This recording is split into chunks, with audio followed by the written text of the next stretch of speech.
गांधी जी की हत्या की असली वजह ये थी जो आप नहीं जानते। भारत में अक्सर लोग ये सोचते हैं कि नाथूराम गोडसे ने महात्मा गांधी की हत्या इसलिए की थी क्योंकि महात्मा गांधी पाकिस्तान को 55 करोड़ रुपए देने के केंद्रीय मंत्रिमंडल के फैसले के विरोध में आमरण अनशन पर बैठ गए थे। यह बात पूरी तरह सत्य नहीं है। नाथूराम गोडसे द्वारा की गई गांधी की हत्या के पीछे असल कारण कुछ और था। बात जनवरी 1948 की है। गोडसे दिल्ली आए थे। वर्ष 1947 में भारत का बंटवारा हो गया था। पाकिस्तान से बड़ी तादाद में पलायन करके हिंदू भारत आ रहे थे। पाकिस्तान से आने वाली ट्रेनों में न केवल हिंदुओं की लाशें आ रही थी बल्कि वहां से महिलाओं का शीलभंग कर भारत भेजा जा रहा था। 22 अक्टूबर 1947 को पाकिस्तान ने कश्मीर पर आक्रमण कर दिया तो दूसरी ओर पाकिस्तान से लाशें और हिंदू शरणार्थी आने का सिलसिला थमने का नाम ही नहीं ले रहा था। इसी बीच माउंटबेटन ने भारत सरकार से पाकिस्तान सरकार को 55 करोड़ रुपए की राशि देने का परामर्श दिया था।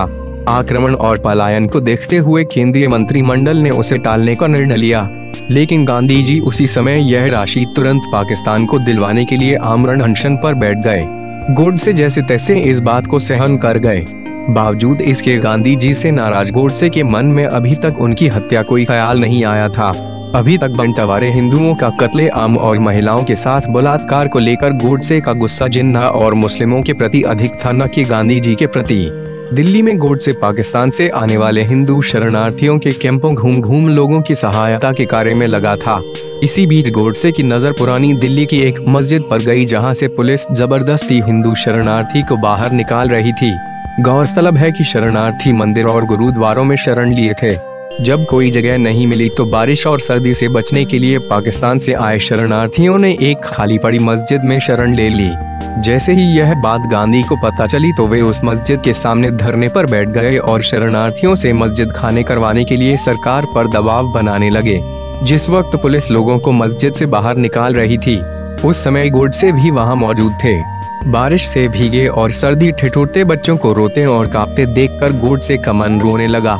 गोडसे ने उस वक्त निर्णय लिया कि बस बहुत हुआ, अब इस महात्मा को दुनिया से जाना होगा। ये शब्द गोडसे के हैं और गोडसे उन्होंने उसी वक्त प्रण किया कि वो अब गांधी का वध कर देगा। गांधी शुरू से ही मुस्लिम तुष्टीकरण की नीति के आगे झुकते रहे। जिन्ना की जिद के आगे झुककर देश का विभाजन स्वीकार कर बैठे। लाखों लोग मारे गए और बेघर हुए।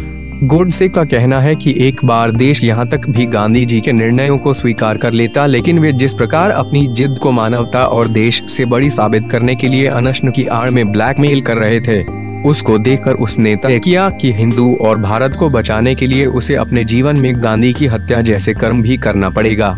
गौरतलब है कि गोडसे ने स्वतंत्रता के आंदोलन में गांधी जी के द्वारा उठाए गए कष्टों और उनके योगदान की सराहना भी की है, लेकिन गांधी द्वारा मुस्लिमों को प्रश्न करने के लिए जिस प्रकार एक पक्षीय निर्णय लिए जा रहे थे, उससे गोडसे खुश नहीं था। यही कारण है कि महात्मा गांधी की हत्या को हत्या न बताकर गोडसे ने उसे वध की संज्ञा दी और अपने इस कार्य के लिए निर्णय इतिहास पर छोड़ दिया कि अगर भविष्य में तटस्थ इतिहास लिखा जाएगा तो वह जरूर इस पर न्याय करेगा।